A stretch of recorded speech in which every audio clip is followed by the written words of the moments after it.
मुख्यमंत्री योगी आदित्यनाथ ने शुक्रवार को प्रयागराज स्थित सर्किट हाउस में प्रसार भारती के एफएम रेडियो चैनल कुंभवानी का शुभारंभ किया।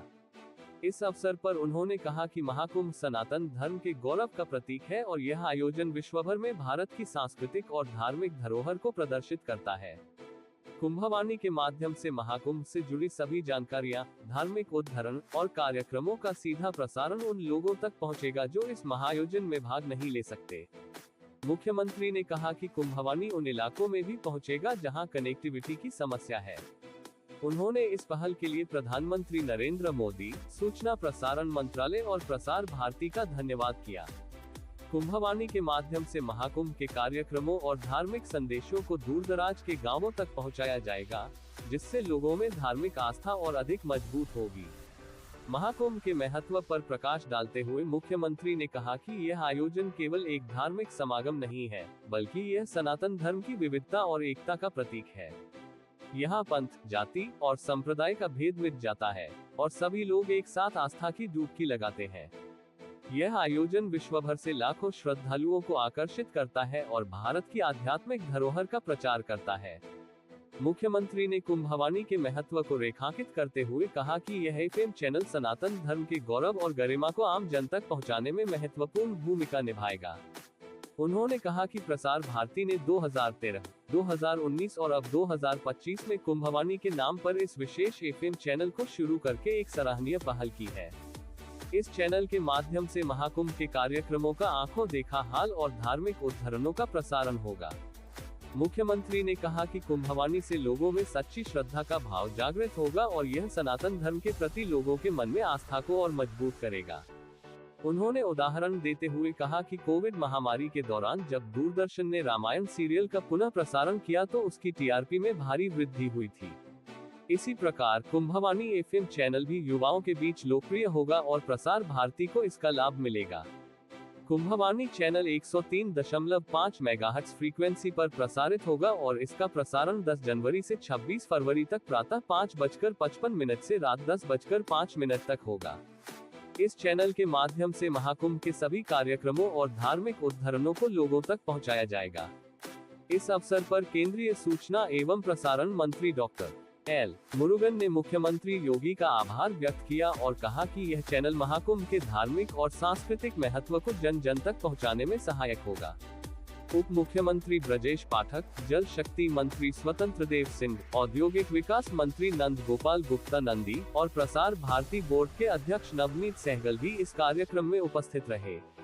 मुख्यमंत्री ने कहा कि महाकुंभ का आयोजन केवल एक धार्मिक अनुष्ठान नहीं है, बल्कि यह भारत की सांस्कृतिक और आध्यात्मिक धरोहर का जीवंत प्रमाण है। उन्होंने कहा कि कुंभवानी के माध्यम से महाकुंभ का संदेश उन लोगों तक पहुंचेगा जो किसी कारणवश इस आयोजन में भाग नहीं ले सकते। ये चैनल महाकुंभ के हर पहलू को आम जन तक पहुंचाने में एक महत्वपूर्ण माध्यम बनेगा और लोगों में सनातन धर्म के प्रति आस्था और श्रद्धा को बढ़ाएगा। प्रयागराज हमारा कब से नहीं भारत को नेतृत्व दे रहा है। क्या नहीं दिया प्रयागराज ने? भारत की आध्यात्मिक परंपरा का नेतृत्व तो दिया ही, देश की स्वाधीनता आंदोलन में भी बढ़ चढ़ करके भाग लिया। लेकिन आजादी के बाद भी प्रयागराज उपेक्षित था। प्रयागराज से लोगों की विरासत आगे बढ़ी, राजनीति के शिखर तक पहुंची, लेकिन प्रयागराज उपेक्षित रहा। और प्रयागराज का एक सस्टेनेबल डेवलपमेंट का जो प्लान किसी ने तय किया, प्रधानमंत्री मोदी जी की सरकार, मोदी जी के नेतृत्व में ही अब यह संभव हो पाया 2019 में। और 2025 के महाकुंभ के बहाने आज प्रयागराज में आप देख सकते हैं, इस वर्ष अकेले 200 से अधिक सड़कों को हम लोगों ने उनका डेवलपमेंट किया है। सिंगल लेन को डबल लेन में, डबल लेन को 4 लेन में। अंडरपास थे जो सिंगल थे उनको डबल कर दिया गया। फ्लाईओवर थे, 14 फ्लाईओवर अकेले इस एक वर्ष के अंदर हम लोगों ने प्रयागराज में बनाए हैं। और प्रयागराज सिटी के अंदर रेलवे की हो, एयरपोर्ट की सुविधा हो, वाटरवे की सुविधा हो, इस सब कुछ भी वहां प्राप्त हुआ। 30 पेंटून ब्रिज हम लोगों ने अकेले कुंभ क्षेत्र में तैयार किए हैं। इस सभी श्रद्धालुओं की सुविधा के लिए भारत की आध्यात्मिक विरासत पर देश और दुनिया गौरव की अनुभूति कर सके। जो एक बार आए वह बार बार आए, और अपनी इस विरासत पर गौरव की अनुभूति भी करके एक नई प्रेरणा लेकर के जाए, एक नई ऊर्जा लेकर के जाए, क्योंकि कुंभ का उद्देश्य ही यही है, एक नई आध्यात्मिक ऊर्जा का संचार हर भारतवासी में हो, जिससे वो अपने देश के बारे में सोच सके, आने वाली पीढ़ी के उज्जवल भविष्य के बारे में सोच सके। और इसी उद्देश्य के साथ उत्तर प्रदेश सरकार और भारत सरकार मिलकर के इस पूरे आयोजन को पूज्य संतों के सानिध्य में भक्तों की सुविधा के लिए सुलभ बनाने का कार्य कर रही है।